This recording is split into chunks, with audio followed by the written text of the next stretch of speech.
After a lifetime of researching the dynamic and enigmatic world of light entertainment, I've decided to ditch my notebook and meet the people who inspire me. What makes them the people they are? How do they feel about the show business landscape in which they find themselves? And in a world where anyone can be a star, is there still a need for performers who have universal appeal? Come with me on a journey of discovery as I get a unique insight into Britain's favourite stars with a little help from my glamorous assistants. Yeah, well, I say glamorous, more like hazardous. And of course, we'll have a bit of fun along the way. Channel 4 News stalwart Jon Snow has been presiding over the corporation's nightly news for an unprecedented 3 decades. Although an ITN production, Jon remains the only journalist to be employed solely by Channel 4.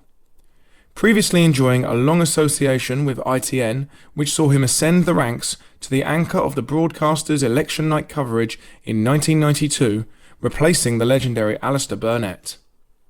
Yet in 2011, he united with the talents of Krishnan Guru Murthy for the new-look Channel 4 News, which has spawned countless comedic performances, including his annual appearance on the Big Fat Quiz of the Year. I caught up with the broadcasting legend to talk politics, journalism, and his ongoing love affair with the art of light entertainment. Ladies and gentlemen, Mr. Jon Snow. Now, we'll get on to the highlights of your career in a moment, but firstly, in 2018, you volunteered to take a pay cut to help to highlight the gender inequalities within the media. Now, this must have been something that you feel hugely passionate about. On a personal level, why is this issue so important? Well, I think we have, grown up into a world where we recognise that, the sexes are equal. Intellectually, they're mentally just as capable. Obviously, there are physical differences in terms of that, but that doesn't affect the work as a journalist. And, some of the finest journalists in the world are women. There's no reason they should be paid less than their counterparts.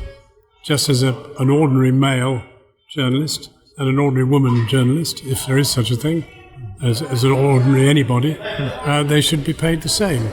And I can never understand why people with the same qualifications, the same intellectual capacities, are paid differently. So it was a no-brainer, really. I should have thought of it before. One of the striking things about you is that you remain the only broadcaster to be employed solely by Channel 4 and not ITN. Without alluding to your own personal affairs, what's the purpose of this arrangement? Well, it's interesting. I think that because you're sort of associated with a channel, a particular channel, I think they worry that if you decide to go somewhere else, they won't have a say in the matter if they don't employ you. So ITN makes news for Channel 5, ITV, and Channel 4.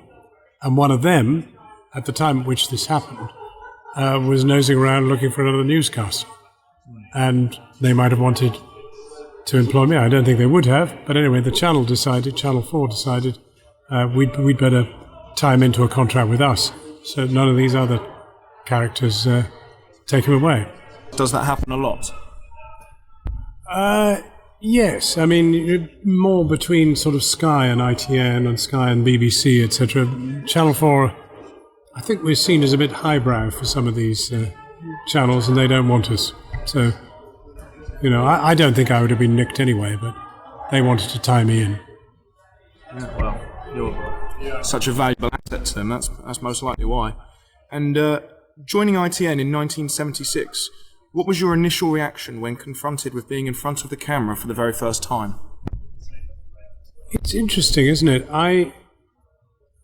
It never really particularly bothered me. I was more worried about the speaking aspect rather than the appearing. Could I intonate the words and the ideas adequately? Not did I look bonkers? Not have I got a bogey? I mean, have I got earwax? Those things didn't really worry me at all. But being able to do the job find out the story and tell it in a comprehensive and understandable way. I suppose in terms of the pioneers of news broadcasting, Britain has created plenty. How important were people like Robin Day, Alistair Burnett, Richard Dimbleby, and their generation in shaping television news to what it is today? I think they were very important. Of course, it was totally different. The technology was so different. They had to appear much more than we do because there weren't the pictures to cover the story. I mean, very often they would have news stories of which there were no pictures because there was no mechanism for getting them quickly. You could get information about a story, but you couldn't necessarily get any pictures. One of the problems was they were on film, and film had to be processed, and that would take 3 hours for just one roll of 10 minutes. Well, if you're trying to do something for the 6 o'clock news, and the story has happened at 3 o'clock in the afternoon, and it's away out of London, the chances of getting the pictures on are nil. And so they would appear very often and read the news, and if they had some pictures, that was a good thing. But they had to carry the authority of the news in a way we don't really have to. I suppose that for breaking news stories, that would be completely out of the question, providing any sort of footage. In breaking news stories, you wouldn't dare say it because you would have no evidence of the breaking news, except what you've been told. You slowly climbed the ranks, and in 1984 you took up the role as Washington correspondent. What did this teach you about the notorious special relationship between Britain and the US? Very interesting question. Very interesting question, because I don't think it is that special. In fact, it is, in Mr. Donald Trump's words, America first, and anybody else second. I mean, there were small ways in which they envied us. They liked the way we speak. They liked the fact that we had a queen, even though they didn't want one.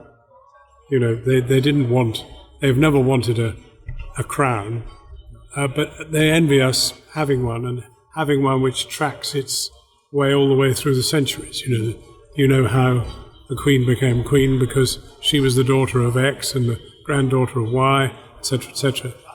So their lack of history, I mean, of course they have plenty of history, but their lack of longevity haven't got the sort of depth of history that we have. So we were treated rather well, and definitely treated specially as against, say, a French journalist or a German journalist. But on the other hand, we were definitely secondary to the Americans. You know, the funny thing is that when I started in 1984 there in Washington, Ronald Reagan was the president, and he was a sort of old Hollywood actor. So we treated him a bit like we treated Trump initially. We thought he was a fool and all the rest of it, but he wasn't.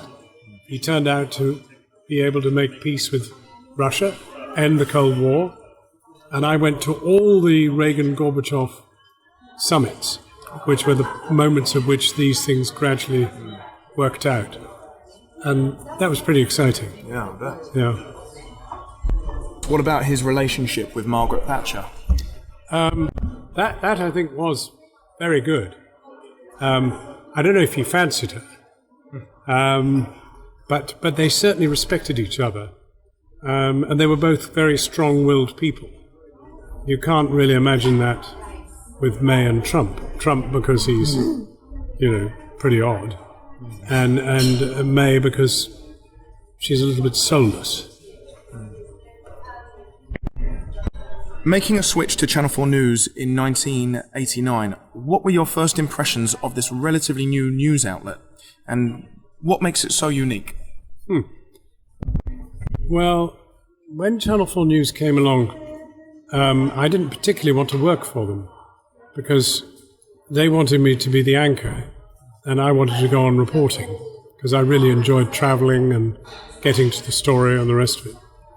And then I thought about it and I realised if I didn't go for the job, somebody my age then, in their 40-something, I was 42, somebody my age would get the job, and then I'd never be able to get it later on.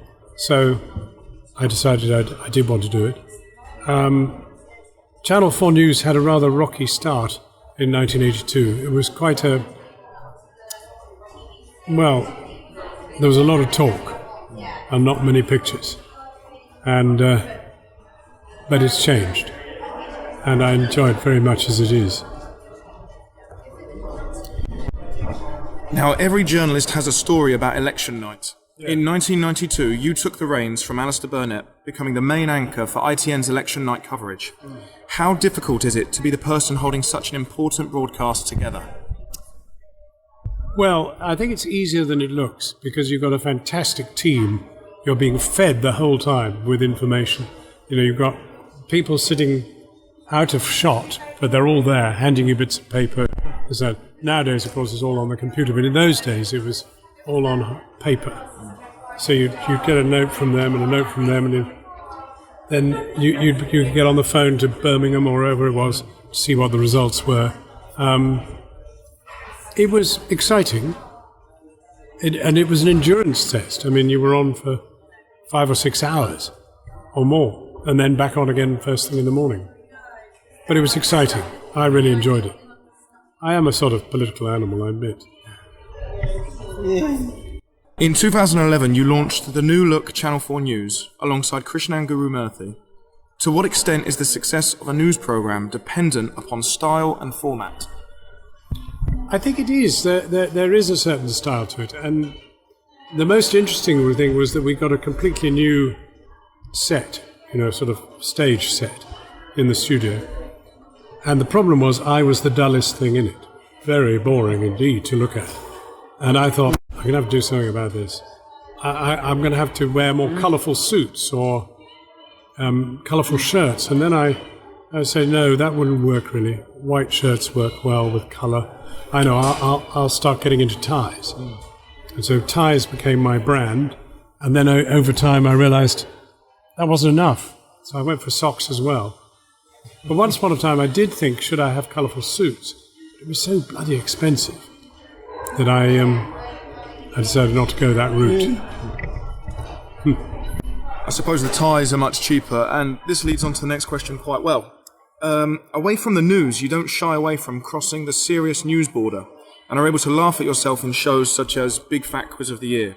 Now, how important is it to show the audience another side to your personality? I think it's extremely important. You must not be... They cannot be convinced that you're a totally serious, po-faced individual. You've got to prove that you have, a bit of joy about you. And the Big Fat Quiz is amazing. They ask me to do these dances every year. I have no idea what they're talking about. I have to make them up myself. But somehow I get away with it. I think I am laughed at rather than with. Maybe it's a bit of with. But I think it's very important to show that you're a human being. They're not just a robot up there on the screen. I think one of the ones that me and Josh were talking about on the way here today is when you would read song lyrics as a news report. Yeah. Those were very good. Part of the dancing show. It's great fun to read ludicrous words seriously. You ain't nothing but a hound dog. Or golly Miss Molly. All these old things like that. Or it is a very funny insert. Of course, I never realised quite how funny it is because I'm just sitting in the studio reading it. And it's only when you see people in the pub and it comes up, you think they're all laughing. Brilliant. Last week, you also took part in Radio 2's Dance for Comic Relief. I did. And I didn't even know it was on until a friend of mine said, Claudia Winkleman's on, and she has a bit of a shine for you. If you went along... yes. Well, if you went along, you'd make her day, and she needs cheering up. She's been dancing now for 14 hours or something. And so I went along, and I surprised her, and we had a great dance for about 10 minutes. She was really doing well, fantastic, and I really enjoyed it. Great fun. Would you ever do Strictly? I have been asked to do Strictly, and I said no. It takes up an enormous amount of time because you've got to be taught to dance, and I think I'm unteachable. I also was asked to be on Bake Off, but I'm really a poor cook, so I've kept free of those. The more spontaneous. That hasn't stopped other people, though. No, it hasn't. No, the spontaneous ones I think are more fun. Okay. Looking back at your career, what is your proudest achievement? Not to have shot Idi Amin. I was on. You know who he was? Dictator in Uganda. Well, I did voluntary service overseas in Uganda. So, funnily enough, I met Amin long before I became a journalist.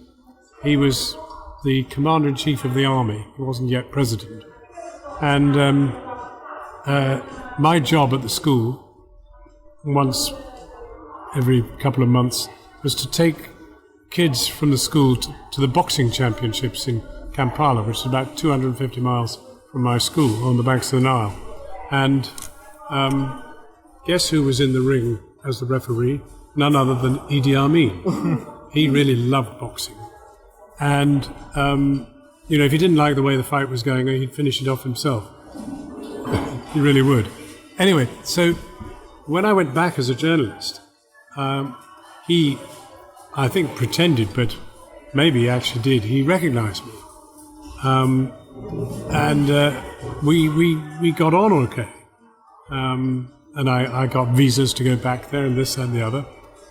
And then one day he said, "I'd like to take you to show me we'd like to show you the village where I was born, which is way up at the top of the country." So I said, "That'd be very nice." We got into this small executive jet. And he was sitting next to me, and I was there next to him. And then there was a very burly air hostess at the back, who might have been a bodyguard, I don't know. Swiss pilot there, and my cameraman there. So 1, 2, 3, 4, 5, 6 people on the plane. And almost immediately he went to sleep. His Stetson fell over his eyes, snoring. And I looked down, and I saw there was a holster with a gun in it, hanging off his rather ample waist. So I thought to myself, should I shoot him? And for a moment I began to think, what would happen? First of all, he might pretend he wasn't asleep. Maybe he was pretending to be asleep, and he made, gotcha! So that wouldn't work. Then I was worried about what actually happens when you shoot a pistol, a high-velocity pistol, at a man. It goes through the fuselage. Do you get sucked out the size of a pea, shrink, pressurized to nothing? Or will it revolve inside the great fat man sitting next to me, the President Idi Amin, and stay safely in his body? Anyway, I had enough doubts to think it was not a good idea. So in the end, I did not shoot Idi Amin. But if I had, I'd have saved a lot of lives, but probably lost my own. And I'm not that brave. And finally, what's next for Jon Snow? What's next for Jon Snow? One never knows. One never knows. Will they fire me? Will they beg me to resign? Will I fall down dead with a heart attack? I mean, it could be anything. As far as I know, a bit more of the same. And another round of big fat quiz next Christmas. Absolutely, yeah, we'd all love to see that. Thank you very much to our guest for being the subject of another Beyond the Title interview. If you like this, why not browse the website and see if there's anything else that takes your fancy. Don't forget to like our Facebook page to receive updates on forthcoming interviews and to see more information about me and what I do. Thanks again, and hopefully see you next time for another Beyond the Title interview.